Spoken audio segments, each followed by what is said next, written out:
Greetings and salutations, everybody. It's E. Spencer Kite, Keyboard Kimura, friendly neighborhood Spencer Man, here on Wednesday, August 10th, which means it's time for one question for every fight for UFC San Diego, taking place this weekend at Pechanga Arena in San Diego, California, headlined by Marlon Chito Vera and Dominick Cruz. We're going to get straight into it. That main event, the question on my mind is, what does Chito Vera gain from a win over Dominick Cruz at this point? Now, I understand that Dominick Cruz is arguably the best bantamweight of all time.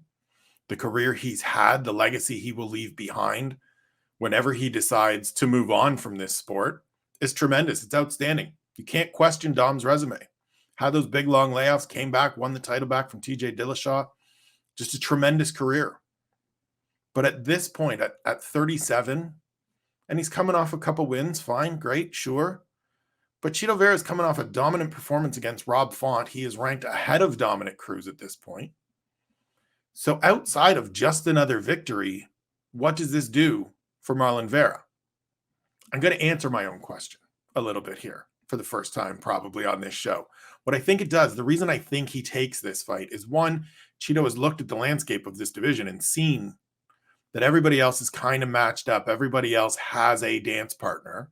And rather than sitting out for an extended period of time, take the biggest name possible with the most high upside kind of fight.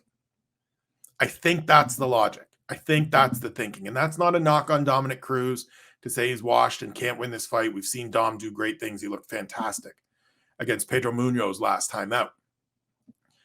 But I do think that the way that Chito Vera is looking at this, or what I think we're going to find out on Saturday, truthfully, is that he looked at this as a stay busy fight, as a chance to headline, as a chance to put his name out there, as a chance to put another big win behind that Rob Font victory, to keep the winning streak growing, to further sort of cement himself as somebody that is very much in that title picture. I'm going to have a piece coming out later in the week on sort of the rise and evolution and growth of Chito Vera, because I think it's a thing we don't really talk about enough.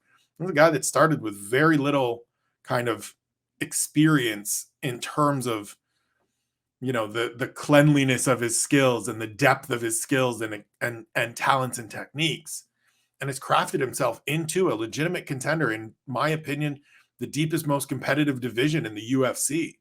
And so I think this is an opportunity for him to go out and get another victory to further cement that standing. But we're going to see on Saturday night, because I'm sure Dominick Cruz has no interest in losing at home. I'm sure Dominick Cruz sees this as an opportunity to put himself back in the title picture. And so we'll see how this one shakes out when they get in there on Saturday. Co-main event of the evening, a weird one a little bit, admittedly. We all agree, Nate Landwehr versus David Onama. My question is, how will Onama look this time around? So earlier this year, back in February, he fights Gabriel Benitez, who is also on this card. We'll get to him in a minute. And he looks great. Goes out, takes everything that Mowgli's throwing at him in the first round. Bunch of low kicks, bunch of power shots. Rolls with them all, deals with them all, gets the first round stoppage. Looks like the prospect I thought we saw when he fought Mason Jones in his short notice debut, and became a guy that went on my radar as, let me see him in his natural surroundings. Last time out, he fights Garrett Armfield II on short notice. They had fought as amateurs. Onama got the win. Armfield, it's the only loss of his amateur career. Comes in. It's sort of one of those fights. And now that we have a little more space from it, and now that we've seen some other fights, I almost want to liken it to Jamal Hill's fight with Thiago Santos. It's not the prettiest. It's not the best effort by a fighter that I'm very high on and have a lot of time for.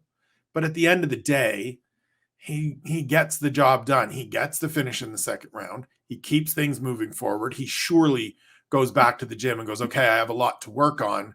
But at the end of the day, we got a victory. We got a guy out of there at the finish. And those things are really important, especially in this developmental stage, especially for a young fighter like him. Now he gets a little bit more time to prep for Nate Landwehr. And I sort of wonder, and they were supposed to meet earlier this year, so there's been a little probably pre-prep for this fight that they can go back to. And I just wonder, are we going to get something closer to the Gabriel Benitez version, or are we going to get the Garrett Armfield? Because this isn't a huge lead-in of a training camp. This isn't a great big, here's 12 weeks to prepare for Nate Landwehr. This is more like, here's 6 weeks and we're going to get you in there. But does that earlier prep for March or going into what was going to be a fight in March help make this the best version or a better version of David Onama on Saturday?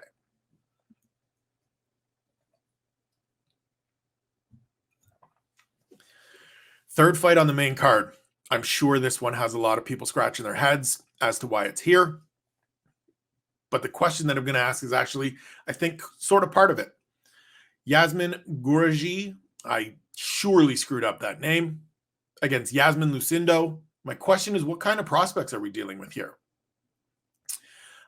Yasmin Jauregui, maybe somebody can correct me. Hit me up in the comments. Let me know how badly I'm butchering that. Give me a wave file of it. I need annex. See, this is why they get the pronunciation files. She's 23 years old. She's 8-0 as a pro. She trains at Entrim Gym. She is a jiu-jitsu player, very good apparently, but we don't know. Whereas Yasmin Lucindo is 20 years old. She's 30-4 as a pro already. She beat Sarah Froda, who's in the UFC a couple years ago. And I just sort of wonder, my question for this one, and I'm actually going to watch this one very closely because I want to know what we're dealing with, is are these upside talent, like long-term upside talents? Or are these just a couple more bodies to fill out this division and add into this mix?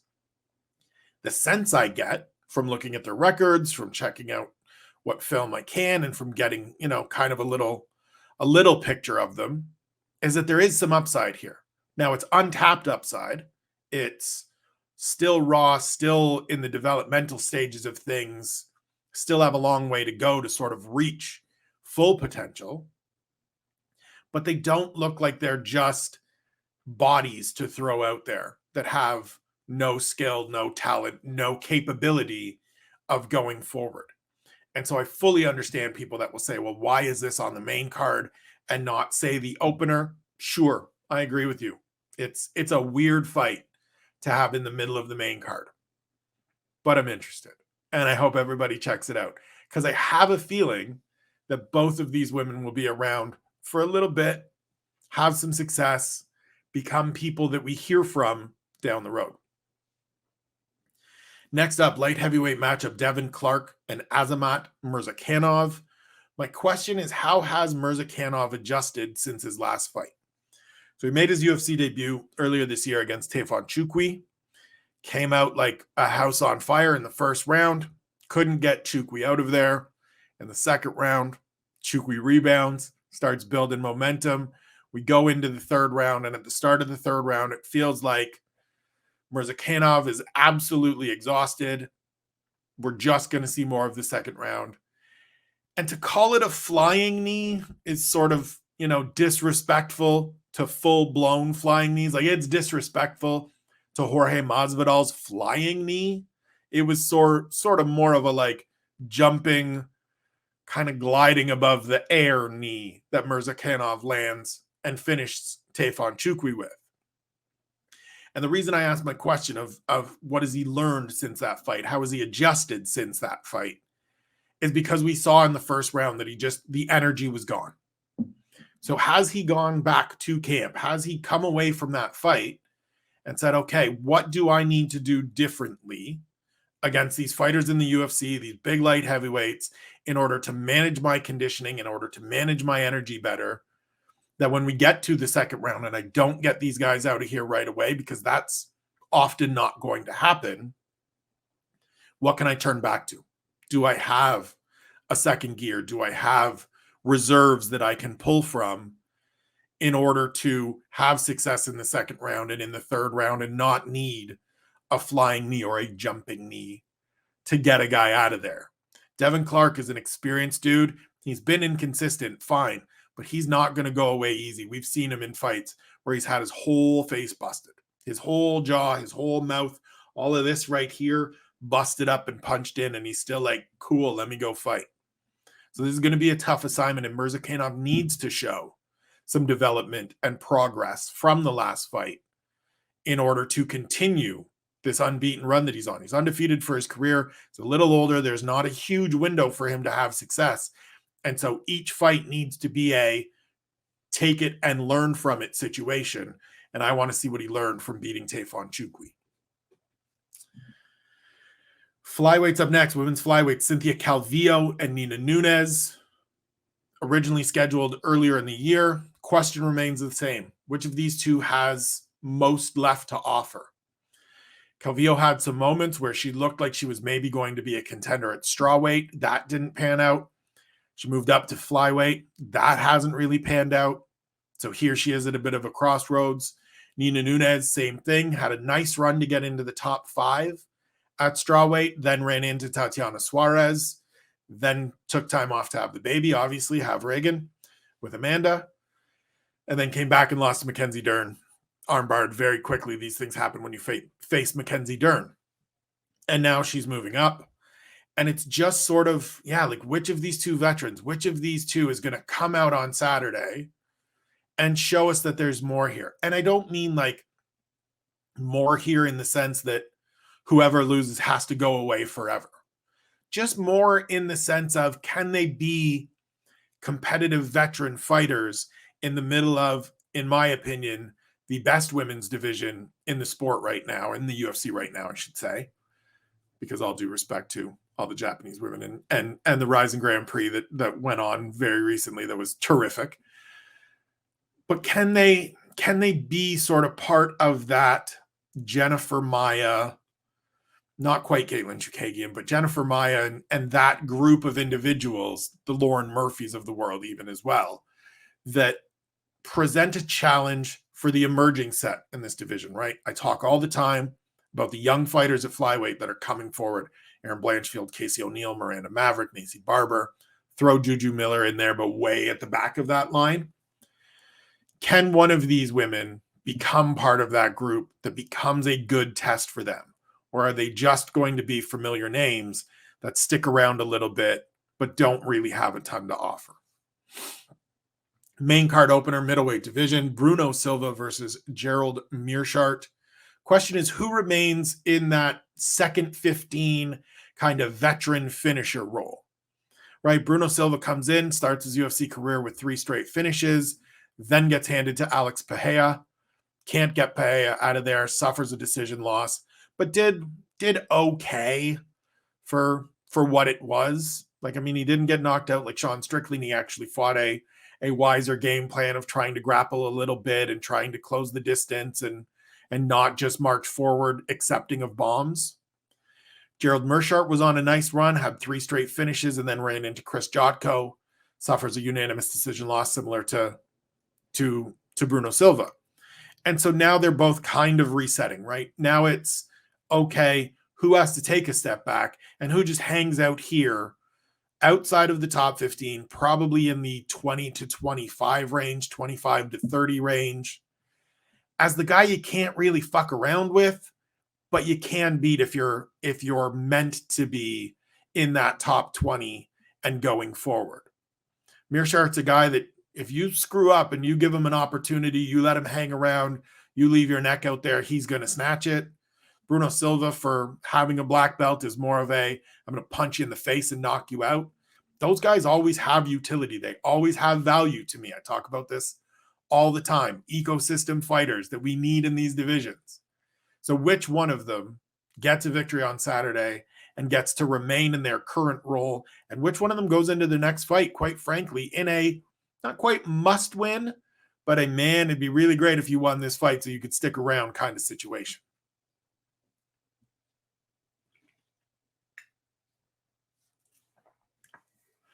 First fight of the prelims, a catchweight fight at 120 pounds. Angela Hill versus Loopy Godinez. My question is, how does Godinez do in her first real big test?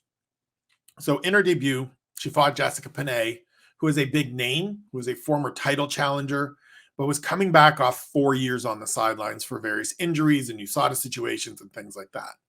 So big name, but not necessarily an established contender, an established fighter in the division at that point.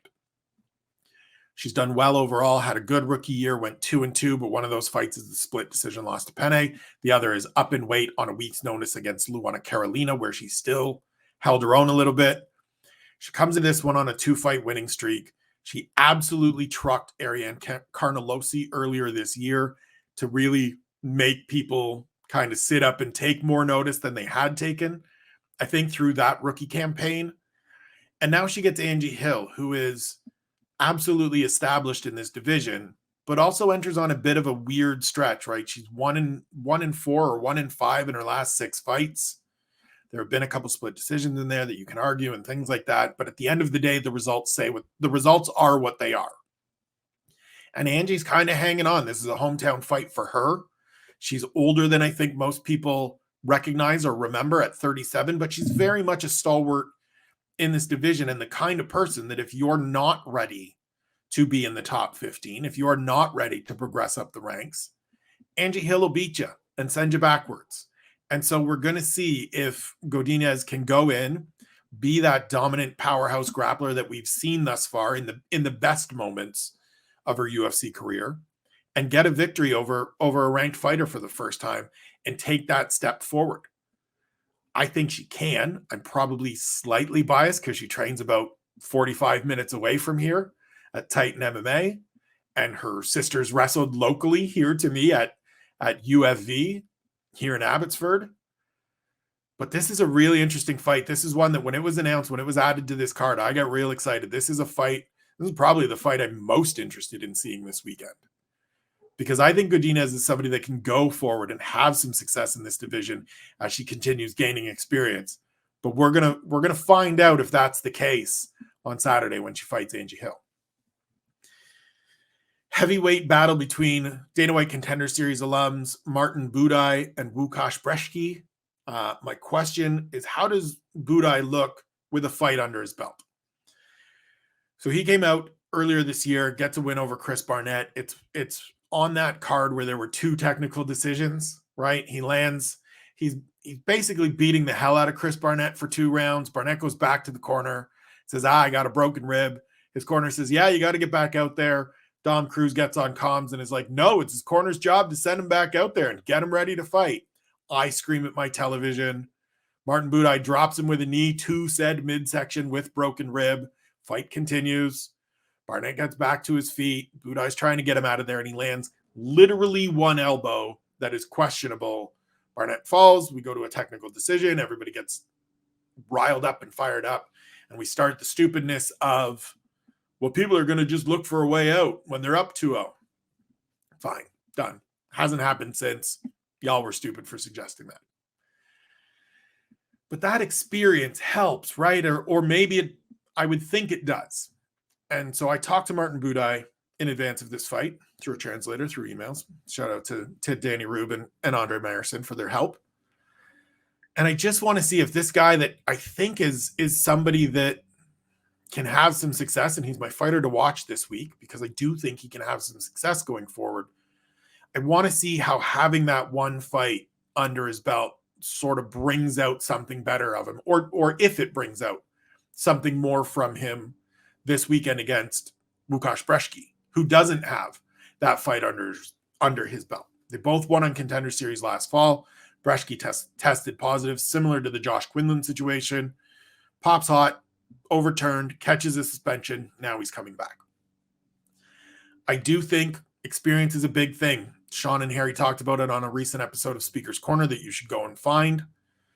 I do think that one fight certainly helps. And it's only one, but it's one more than Lukasz Brzeski has coming into this. And so I want to see if we see a little bit more confident, a little bit of growth between those 2 fights, between the Barnett fight and this one, a little bit greater understanding of what he can do and bring to the table on Saturday. Because I do think heavyweight is always looking for new bodies. There's always opportunities. It doesn't take 6, 7, 9 fight winning streaks in order to climb the ranks. It takes 3 good wins to get you into the top 15. And I think Martin Buday is somebody that can get there, but I want to see if that's the case on Saturday.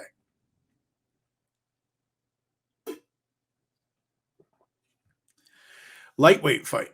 Gabriel Benitez versus Charlie Oliveros. I told you we would get to Benitez, but my question doesn't involve Mowgli. My question is, will the career of Charlie Ontiveros teach the UFC that they don't have to give short notice guys multiple fights? I've said this before. I've talked about this before. I've referenced it or likened it to NBA 10-day contracts. So Charlie Ontiveros does the UFC a favor a couple years back in 2020, accepts a short notice fight against Kevin Holland, goes out, gets slammed to the ground, suffers an injury, fight's done. I think lasts a minute and a half. He subsequently gets another fight a year later and loses to Steve Garcia in the second round in a back and forth. And yeah, it was entertaining, but it was sloppy and it was messy, and it's two guys towards the bottom of the lightweight division. And yet here we are with fight number 3 for Charlie Ontiveros, who is 0-2 in the UFC and been finished both times and not shown me or anyone really much that suggests he's anything more than a bottom of the lightweight division kind of guy. And in today's landscape where we have so many fighters and so many people needing opportunities and wanting opportunities, and the level of talent overall, both in the UFC and outside of the UFC, has never been better, do we really need to do a third fight with Charlie Ontiveros? Like, I'm not looking to, I don't say it because I don't want this man to make money or have opportunities or anything like that, but we have to play the results. We have to play the evidence. And the evidence suggests that this man is not capable or not skilled enough, ready enough, whatever it may be, to hang at this level. And so rather than giving him a third fight, is there not someone coming off a win or that has had one loss to somebody that maybe they shouldn't have been in there with in the first place that could use a second fight or a third fight or whatever the case may be? I understand it's quite noble. And there was a point in time back in the day when, you know, you would see somebody get a short notice fight, they would be overmatched, they'd get overwhelmed, and you would think, yeah, but they've done the UFC the solid, they're going to get that opportunity, and it's going to be a more reasonable opponent. And it was great. It made you okay with sort of the short notice opportunities. Well, Charlie Ontiveros has already had that. We'll give him one more chance, and we'll see. And it won't be Kevin Holland on a surge. It'll be Steve Garcia. And he didn't get by Steve Garcia. So I don't know necessarily why we need to do Gabriel Benitez on Saturday. Now, Mowgli's a little older, been beaten in his last couple of fights. It's been hit or miss for a couple of years now. I do think going up to lightweight will be a better version of him. He won his last lightweight fight over a guy in sort of similar position of Charlie Ontiveros. But I just wonder if we're going to reach a point where the UFC and the matchmakers and the brass just sort of go, these guys need 2. And if they can't get a win in 2, if the second fight out, if the fight after the short notice fight isn't a victory or something that goes, yeah, there's still something, maybe we move on. That's all I'm saying. That's all I'm asking. That's all I want to find out on Saturday.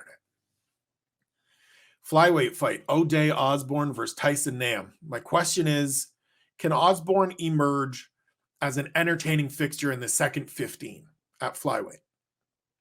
So you look at the flyweight division right now, top to bottom, 1 to 15. Great. Really good talent. Really impressed with it. Love the division. Love where it's headed. We don't need to go over the, can you imagine? Yeah, that was years ago, guys. We don't need to constantly do the can you believe the UFC was going to... They didn't. It's still here. It's thriving. Enjoy it. Stop reveling in the misery of days gone by. Osbourne, I think, is a guy that isn't quite going to climb into the top 10, maybe not even the top 15. His one loss in the division is Manel Cape, which sort of, to me, sets a bit of the ceiling. Now, certainly still has room to grow. But he's an entertaining dude, right? He's just frenetic and energy all over, jitterbug in the cage when he gets in there. And the last 2 wins have been great. The knockout of Zarukadashev was terrific. And I think he's a guy, or I want to see if he can be a guy, that just sort of lives outside of that top 15. Good test for younger, inexperienced fighters coming up, looking to make that move forward, possesses some power, has some wrestling, is an opportunistic finisher. Can he just sort of sit into that role? Can he grow into that role? Can he become really a flyweight version of someone like Gerald Meerschaert or Bruno Silva, that just, or the best version of it to me? Can he become flyweight Drew Dober? a guy that you just look forward to seeing him fight. Not going to win all of them, but you know they're going to be entertaining. If you beat him, you know what it means. If he beats you, you know what that means as well. Can that happen for Ode Osbourne? I like his story. I love the connection of being a teacher and his kids calling him Mr. Ode and watching him fight on Contender Series a few years ago. Had a little bit of a rough go of things when he started in the UFC, losing 2 of 3, but he's settled in at flyweight. He's settled in Vegas, and I want to see if he can settle in this division going forward. Next up, Youssef Zalal against Damon Blackshear. My question is, what are we going to get from Damon Blackshear? If you've listened to any of these shows, if you've read any of the stuff I write, you know I have a great deal of respect for people that compete on the toughest regional circuits there are. Damon Blackshear won a title for CFFC. He enters this fight as their champion. I imagine he'll have to vacate, but such is life. He's on a nice little winning streak. Trains at Jackson Wink. Has some finishes. Has some grappling, which is where Youssef Zalal tends to want to go. And so what are we going to get? He's a guy that has fought good competition, right? Fought Pat Sabatini back in the day. Fought Danny Sabatello back in the day. And we know what Danny Sabatello is doing now. So can he come into the UFC on a short notice assignment, filling in for Christian Quinones against Youssef Zalal, who himself at the start of his rookie year looked good, 3 straight wins in, I think, 5 months or 6 months to kick off his UFC campaign before running into some losses, the first of which came courtesy of Ilya Topuria, who needs to get back in action soon. We miss you. But can Blackshear come in, extend Zalal's losing streak, and extend his winning streak at the same time and show us, hey, there's another guy to think about here at featherweight? It's not an immediate, oh my God, put him in the mix. But at 27, with a bunch of experience on a very good regional circuit against good competition, if you go out and beat Youssef Zalal, who I still think highly of, who I still have respect for, despite the recent setbacks, comes from a great gym, has shown us he can win at this level, then that gives me a little more reason to sit and invest and look at Damon Blackshear going forward. Short notice always complicates that a little bit, just because as much as anybody can say, I'm always in the gym, I'm always ready, all of those things, live competition and live rounds and the actual rigors of training camp are different than just being in the gym, and then going out there and actually fighting and competing are different as well. So the bar isn't super high, but I just want to see what we're going to get from Damon Blackshear on Saturday. Opening bout pushed back from last week, Ariane Lipski versus Priscilla Cachoeira. The question remains the same. Can Lipski discover that KSW form in the UFC?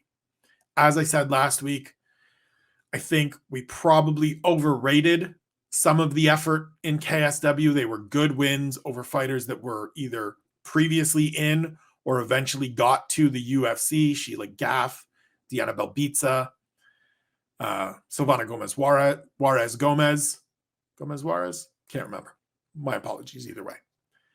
But it just hasn't been there in the UFC. And so here she is. We have a reset. She got ill last week after her weight cut and couldn't compete.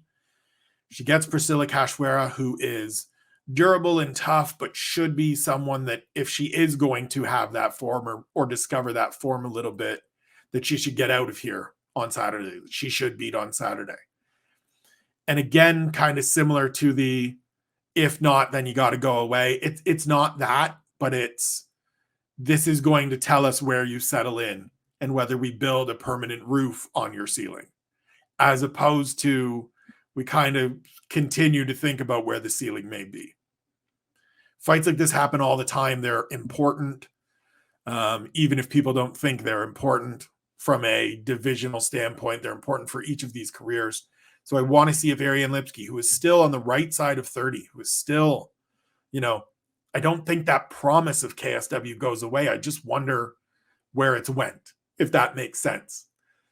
And so we'll find out on Saturday when she gets in there with Priscilla Cachoeira, who's going to come forward, who's going to come after her and look to get at her.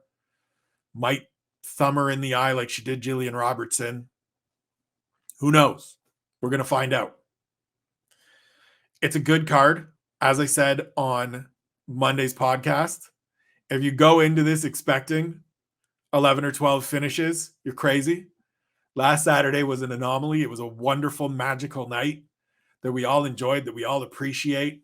We felt a sense of community with each other on Twitter and things like that. But you can't be coming into this one expecting the same. That said, it's a good card. There's some an interesting opportunities here for emerging talents. This is very much a Spencer card. Big main event, a whole bunch of intrigue below it. I hope you check it out. I hope you enjoyed One Question. Thank you to everybody that has been enjoying the videos and leaving comments and subscribing and things like that. It means the world to me. You know that. We are going to start splitting these up. So we're going to do audio on Substack and video strictly on the YouTube. I will link to each in their respective homes. It means that Harry's going to end up convincing me to do the Monday podcast, that video, and we split that up. And by probably within a month, 2 months, once I get all of the gear that's coming my way, including some that he's sending me, probably everything I do on Substack will have a audio component, and there will be a video component of it over on YouTube, because he keeps badgering me that video is the way and to stop writing. And it is faster. I got to give it to him. It sucks that I got to give it to him, but video is faster. You guys seem to enjoy it more, so I appreciate that. Hope you like this. Hope you check out the card. Check out the rest of the stuff we're doing this week. We will be back Thursday with 10 things, Friday with the Punch Drunk predictions and the new You Want to Make a Bet segment. And then we'll be hanging out on Saturday, watching fights, talking about them on Twitter. So stop by, check us out, pop in, say hi. Appreciate you. Have a great rest of the week. Take care of yourselves and your loved ones. Be good to one another. We'll see you soon.